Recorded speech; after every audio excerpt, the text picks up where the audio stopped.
4-minute space experience. When it's all finished, I will come take the helmet off.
So this is an interesting little recent thing that my buddy Truth Happens brought to my attention. She pointed out these virtual reality projection helmets that are being used in conjunction with this newly released little miniature film called One Strange Rock. And people are watching this through these helmets at science centers and places like that. Once again, hearkening back to this concept of outer space being this idea that's cultivated in the imagination and now being enhanced through technology and virtual reality experiences. It's amazing how much overlap there is between VR and fake space. And it's not surprising considering that that's what space is a virtual reality, a construct. But of course, one of the most compelling questions that always comes up whenever you're engaging with people and trying to explain that NASA is fake and all of the Copernican cosmology is just this big, elaborate deception being perpetrated by governments around the world and Hollywood and everything else. The question of why would they do that? In this example, this film is kind of a telling example. It's interesting to talk about because if you noticed, it's directed by Darren Aronofsky, who's a director that almost everyone knows, having done the Noah movie, which was completely Gnostic, where it essentially made the fallen watchers into these heroes.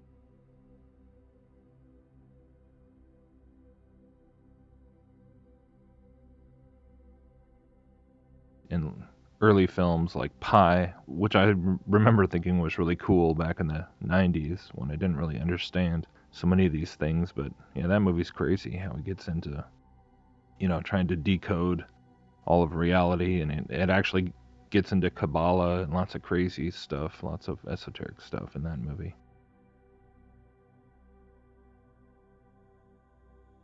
So Aronofsky's been exploring these New Age spiritual concepts for a long time in his films.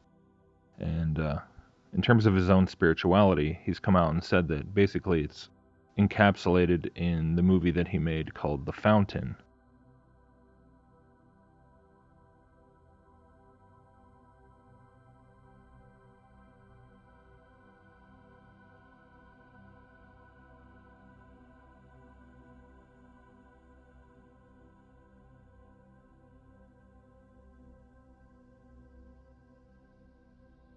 And in The Fountain, I've showed clips from it in various other videos, because at the end there's this crazy scene of Hugh Jackman he's in this, it's sort of like a spaceship. It's this bubble, this sphere floating through this nebula type region of space. And he's meditating in this bubble where there's this tree and it's dying, and then he meditates and has this epiphany experience. And so in short, it really is back to the same core concepts of pantheistic monism. So when you really consider the occult beliefs that this director has, and that he's just finished this project for One Strange Rock, I believe it's narrated by Will Smith, and partnering with National Geographic and NASA and everything, quote-unquote real astronauts who supposedly were consultants on the creation of this little VR film.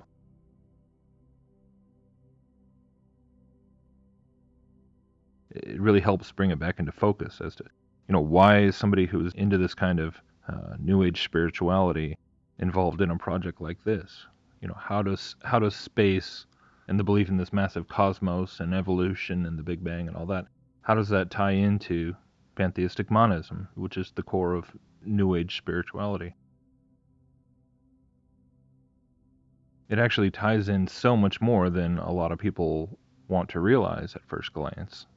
And so that's really, when you break it down, that's really what is being downloaded into the minds of the public when they believe in the globe and they believe in the solar system and the Copernican universe. It's much more than just having a false construct of the physical world around them. It is a spiritual teaching that's embedded in that.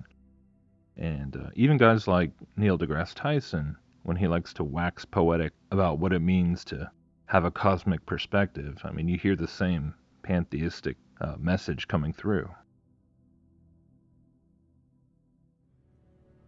The universe intrigues us all.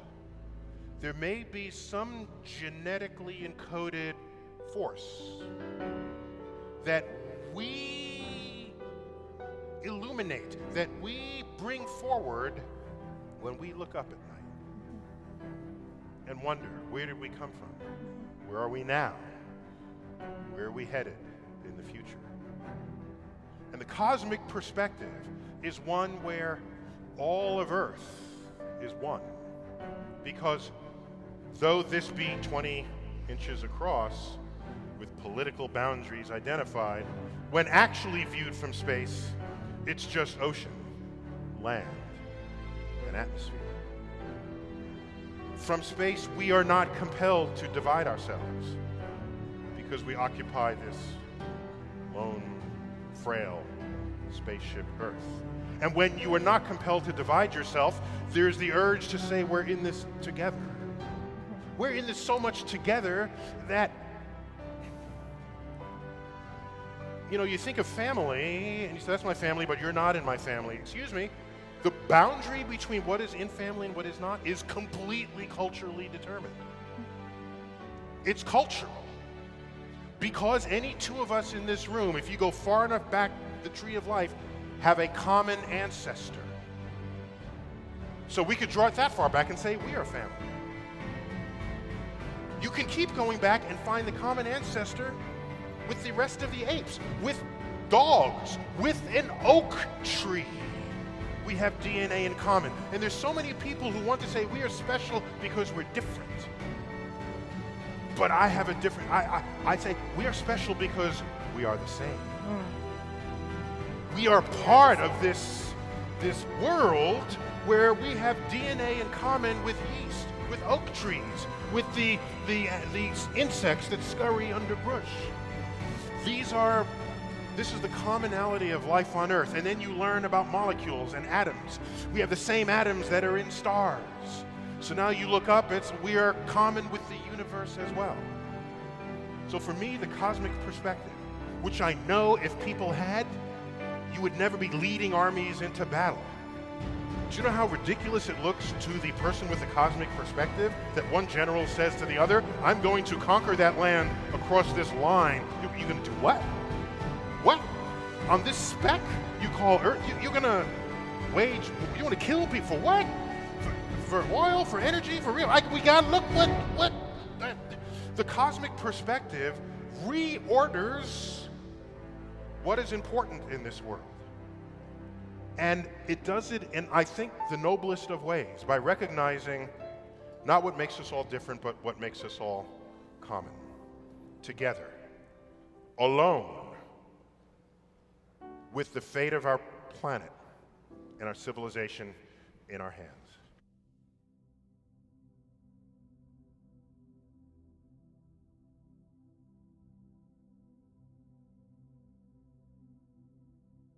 It's also interesting to note that virtual reality is something that NASA has been working on even back as far as the 80s, and trying to pioneer concepts with helmets and 360-degree views and all this. And it's just been a long-standing sort of branch of this whole agenda. And when you think about that in conjunction with the concept of infinite space, of infinite vastness, of infinite possibility, they believe in countless alien planets and the possibility of life and what all evolution could have conceived of and how we're part of that process and we're connected to it and blah, blah, blah, blah. You start to see how this cultivation of the imagination is really what is propelling so many of the New World Order objectives. When it comes to transhumanism, when it comes to infusing technology with genetics and with the Internet of Everything, and trying to conceive of the future in a way where we transcend our current status, transcend our current limitations, and using technology, using design, using the development of our knowledge cooperatively as a species and all that. It really is this giant fantasy, this giant virtual reality that sort of everyone collectively is participating in, not just while they're watching films or putting on headsets and things like that, but in all of our minds all the time.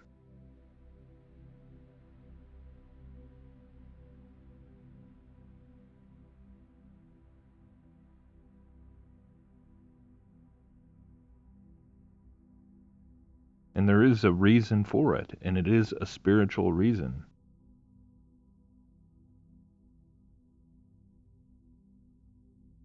It is the false gospel of Mystery Babylon coming to fruition, capturing the hearts and minds of generations now.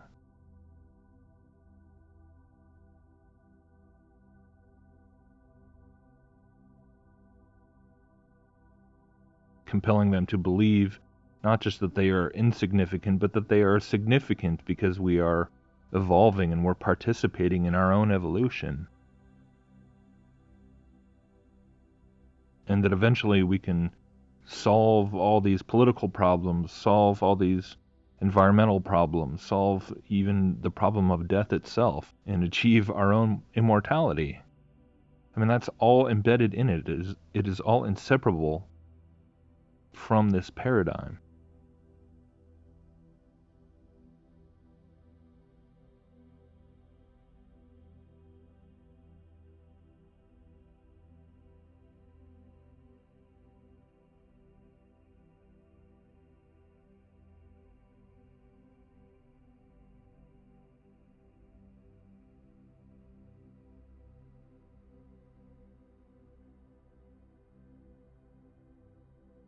And we've been indoctrinated to believe in the core Luciferian lie that we can be like God. that we can unlock the secrets of the universe, that we can explore the vast expanses of time and space, and break down all the intricacies of matter and energy and the fabric of the cosmos. You know, dark matter and dark energy and all these other crazy concepts they come up with. It really all is the ancient occult dreams repackaged into just the science fiction presentation.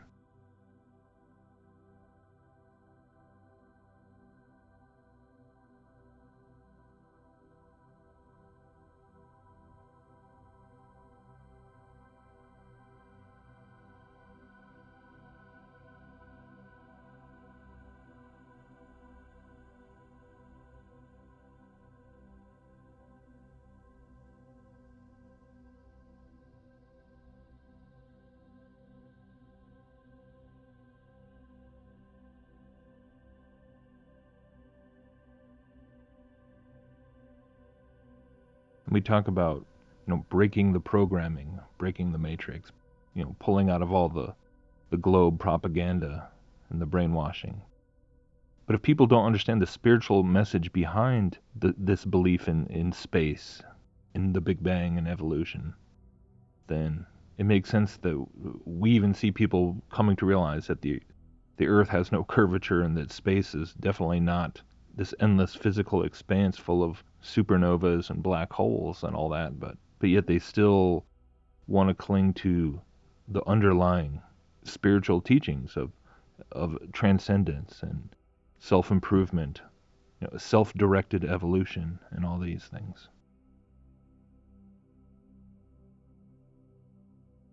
So I just pray that more and more people would start to consider those realities, start to consider the spiritual propaganda that's being pushed within this cosmological propaganda.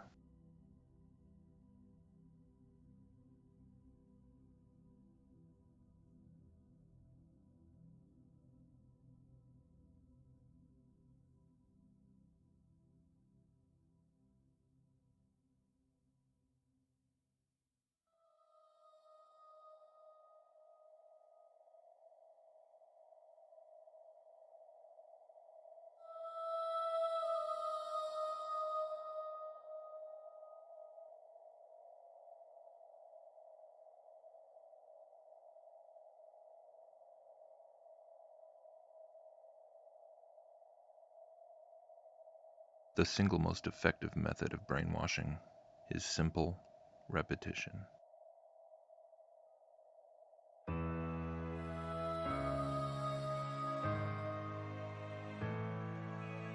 A steady, constant exposure to the same idea over and over again until the mind accepts it as truth. Very much related to this is the use of symbols. For the power of a symbol is that it can in itself contain rather complex ideas, an entire belief system even, boiled down to a solitary, recognizable visual cue.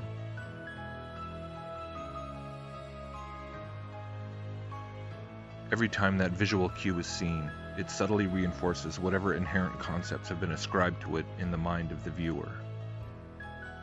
In the case of the symbol of the globe, when we see this icon, we see so much more than just a sphere. For embedded alongside the construct of the globe Earth is the correlating universe in which it is said to be moving, orbiting, spinning. And connected to the concept of the spinning, spiraling universe is the supposed origin of that universe, billions of years ago. Along with the evolutionary origins of that vast universe, comes the philosophical conclusion that humanity is ultimately no more unique or special in our existence than a bacteria growing on the bottom of a rock, and the assumption that the universe would inevitably have randomly spawned a host of other species of life throughout the vast reaches of space. We assume that the symbol of the globe could only be so thoroughly ubiquitous and universally accepted because it is what we all know to be the truth. We never stop for a moment to consider the possibility that perhaps the complete inverse might actually be the case. We all think we know it to be true because it is simply so universally accepted and constantly reinforced. But what happens when people start to actually question the monolithic paradigm of the majority?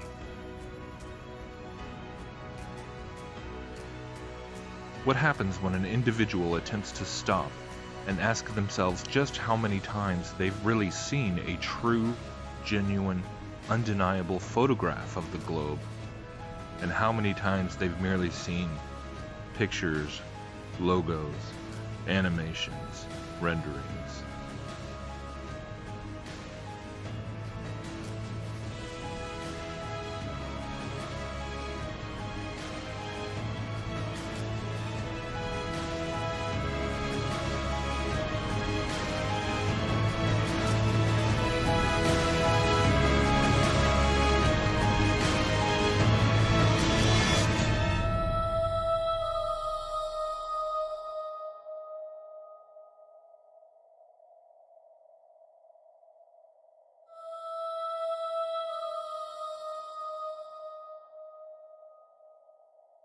What do they finally begin to see?